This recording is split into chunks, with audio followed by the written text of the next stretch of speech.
subjectivity is not given. It's also something that postmodernism and posthumanism bring to the fore. Nietzsche brings it to the fore. And subjectivity is not given doesn't only mean technologies of self-making. Uh, all subjectivity is not given. It's all made. It's all made. In other words, that's what Foucault's work is all about, right? That we are made into subjects by by our history, by our society, by our becoming, acculturated into a certain identity, right? We are made into subjects. It's amazing, I mean, you see people kind of, becoming so emotional about their countries, their religion. They are willing to kill people for their, things that they have been made into by a completely alien discourse. They were not born like that. They were turned into that. And yet they have, in being turned into that, been made to assume identities that are so complete. It's really emotion making. You're turned into a myth, basically. And so what we find is that these thinkers are bringing that to our attention and saying that, right from Nietzsche, this is Nietzsche's primary subject. I mean, I'm in the essay you're talking about. I'm talking about moving to the overhuman, right? Transience or transitoriness of the transience of the human. But that is a later theme in Nietzsche. I think his primary subject is this relativism of the subject itself. That, ideologies make the human.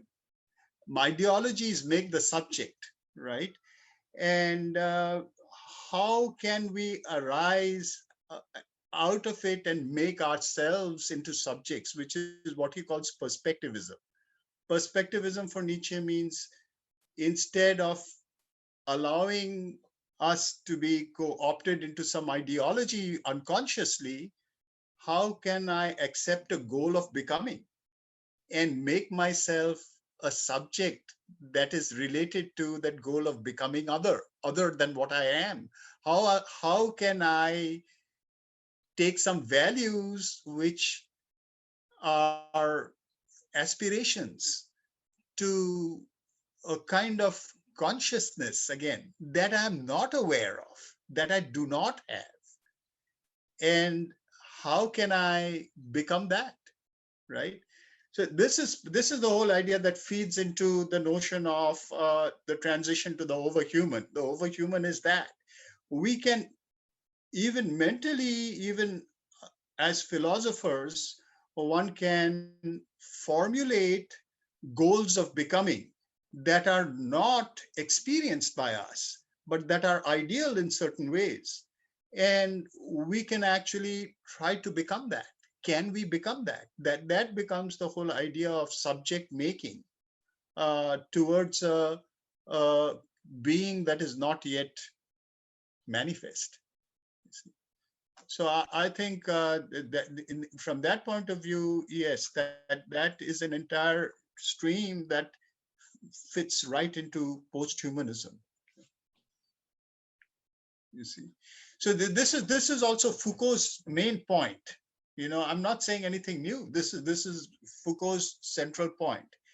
He's saying that essentially through methods of confession, he's tracing the European history of this and saying that it begins with Christianity, where through methods of confession, we actually usurp the individual's right to becoming and make it a social function.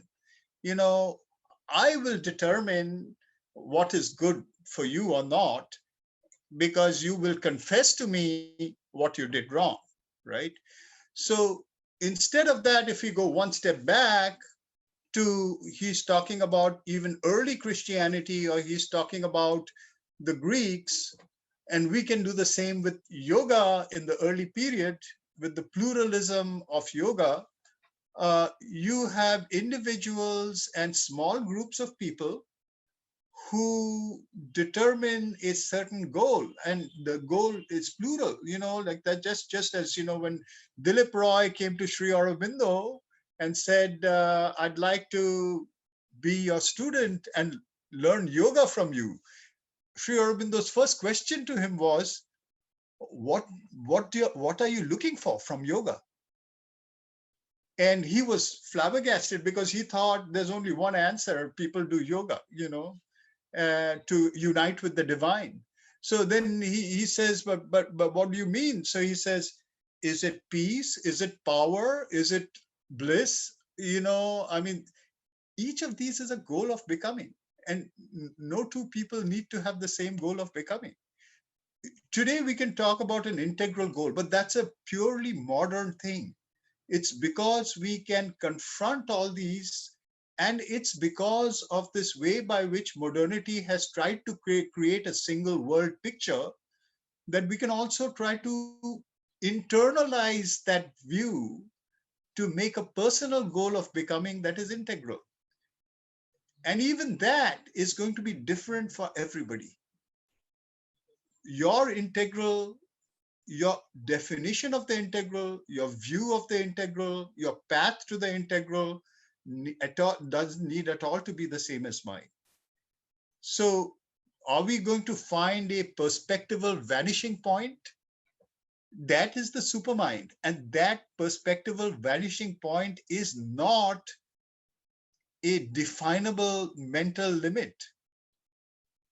It is exactly a monism is equal to pluralism. It is exactly a complete explosion into infinity, of the one being.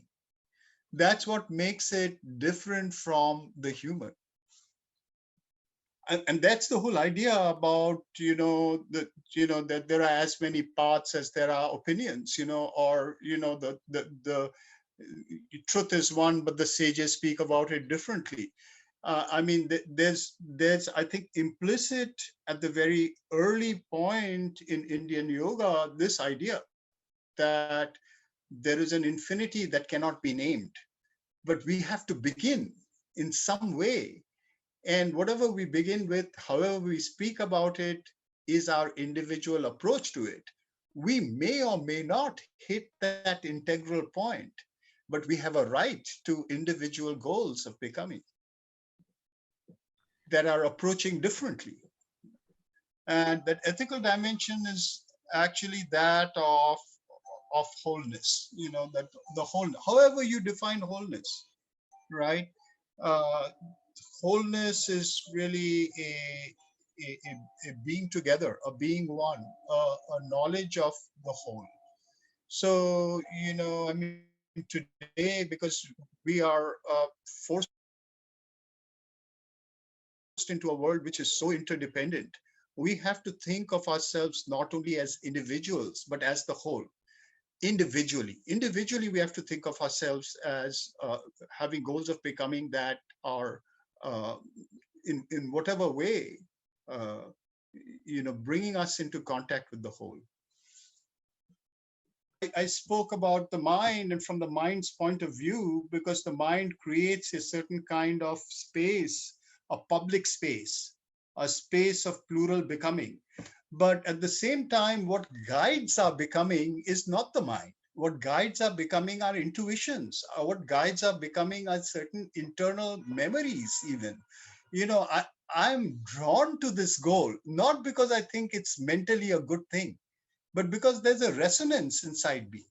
There is a feeling that, yes, this is what I'm drawn towards. I know it deep within. It's the same thing. The one out, it's very far, yet it's intimate to us. Somewhere I have an intimate connection with this goal. That's why I pursue it. Otherwise, I would never have pursued it just because it's a mental thought.